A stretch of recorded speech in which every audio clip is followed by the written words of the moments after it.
एक बार एक व्यक्ति अपने काम से लौटकर घर आया और साथ में पनीर लाया और अपनी पत्नी को कहा कि आज मेरे लिए बढ़िया पनीर की सब्जी बनाना क्योंकि क्योंकि आज मैंने बहुत काम किया है और मुझे बहुत ज्यादा भूख लगी है और मुझे कुछ बहुत अच्छा खाना है। उसकी पत्नी कमरे से बाहर आई और पनीर लिया और कहा कि बिल्कुल आप हाथ पैर धोकर तैयार हो जाइए, मैं आपके लिए बहुत ही स्वादिष्ट सा खाना बनाती हूँ। वो व्यक्ति फ्रेश हो गया और टीवी देखने लगा और इंतजार करने लगा सब्जी के बनने का, ताकि वो उसे खा सके। किचन से बहुत अच्छी खुशबू आ रही थी। वो व्यक्ति बस सोच रहा था कि जल्दी से खाना बन जाए ताकि मैं अपनी भूख को मिटा सकूं। लगभग 1 घंटे के बाद खाना बनकर तैयार हो गया। स्वादिष्ट सा भोजन अब खाना लगने ही वाला था कि उस व्यक्ति ने अपनी पत्नी से पूछा कि खाने में नींबू है कि नहीं, क्योंकि मुझे पनीर की सब्जी में नींबू डालकर खाना है। स्वादिष्ट सा भोजन अब खाना लगने ही वाला था कि उस व्यक्ति ने अपनी पत्नी से पूछा कि खाने में नींबू है कि नहीं, क्योंकि मुझे पनीर की सब्जी में नींबू डालकर खाना है। स्वादिष्ट सा भोजन अब खाना लगने ही वाला था कि उस व्यक्ति ने अपनी पत्नी से पूछा कि खाने में नींबू है कि नहीं, क्योंकि मुझे पनीर की सब्जी में नींबू डालकर खाना है। वो व्यक्ति वापस से कपड़े पहनकर तैयार हुआ और नींबू की पास वाली दुकान पर गया। जब वहां पर देखा तो नींबू नहीं थे। उसका दिमाग क्रोध से भर गया। उसने सोचा कि यार, उसके पास नींबू नहीं है, चलो थोड़ी आगे वाली दुकान पर जाता हूँ, शायद वहां नींबू मिल जाएगा। वो थोड़ा और आगे गया, लेकिन वहां पर भी नींबू नहीं मिले। अब उसने सोचा दूर की सब्जी मंडी चला जाता हूँ, वहां से नींबू लेकर आऊंगा, क्योंकि नींबू के बिना सब्जी में मजा नहीं आएगा। करीबन आधे घंटे के बाद वो करीब के सब्जी मंडी में पहुंचा। वहां पर उसे नींबू मिल गया और वो बहुत खुश हुआ कि चलो नींबू मिल गया और अब मैं घर में जाऊंगा और सब्जी में नींबू डालकर अच्छे से सब्जी खाऊंगा। अब वह खुशी खुशी नींबू लेकर घर आया और अपनी पत्नी से कहा कि जल्दी से सब्जी गरम कर दो, रोटी गरम कर दो और नींबू काट, ताकि मैं अच्छे से खाना खा सकूं।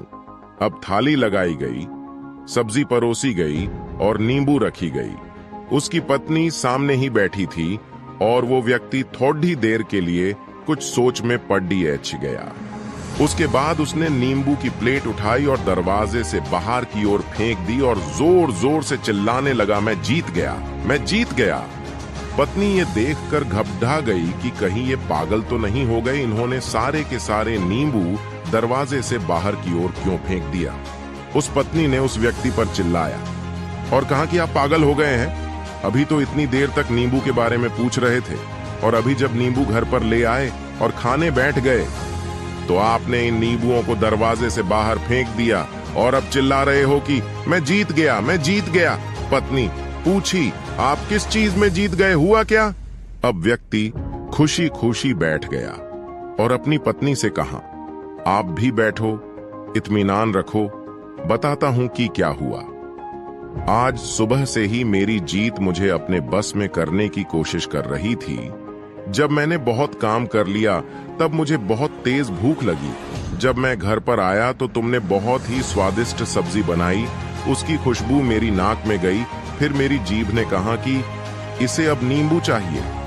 मैं पास वाली दुकान पर गया, लेकिन वहां नींबू नहीं मिले। थोड़ी और दूर गया, वहां पर भी नहीं मिले तो मुझे उसने और दूर लेकर गई। मैं उसके वश में आ गया और जैसी ही वह कहती रही वैसा मैं करता गया। अब मैं वैसा ही करता गया जैसा वो मुझसे करवाती गई, लेकिन अंत में मैंने विजय प्राप्त कर ली। मैंने उसे उठाकर बाहर फेंक दिया और कह दिया कि तुम्हारा मुझ पर कंट्रोल नहीं है, बल्कि मेरा तुम पर कंट्रोल है और मैं जीत गया।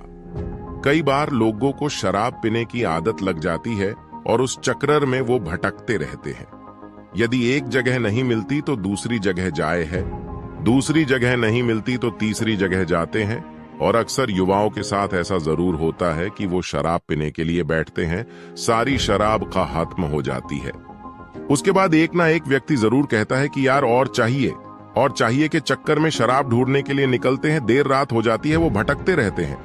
एक जगह नहीं मिलती तो दूसरी जगह जाते हैं दूसरी जगह नहीं मिलती तो तीसरी जगह जाते हैं और अपने समय, पैसे और अपने आप को बर्बाद करते रहते हैं। यदि आपने अपनी इंद्रियों पर विजय प्राप्त नहीं किया तो आप भी नींबू की खोज में सिर्फ भटकते ही रहेंगे और हमेशा परेशान रहेंगे। इसीलिए अपनी इंद्रियों पर काबू पाइए और अपनी जीवन को खुशी खुशी बिताइए। आशा करता हूं कि इस स्टोरी के माध्यम से आपको कुछ न कुछ सीख जरूर मिली होगी। अगर मिली हो तो अपने दोस्तों के साथ ज्यादा से ज्यादा शेयर जरूर करें। ऐसे ही motivational line my world app के लिए मोटिवेशनल वीडियो लाते रहेंगे।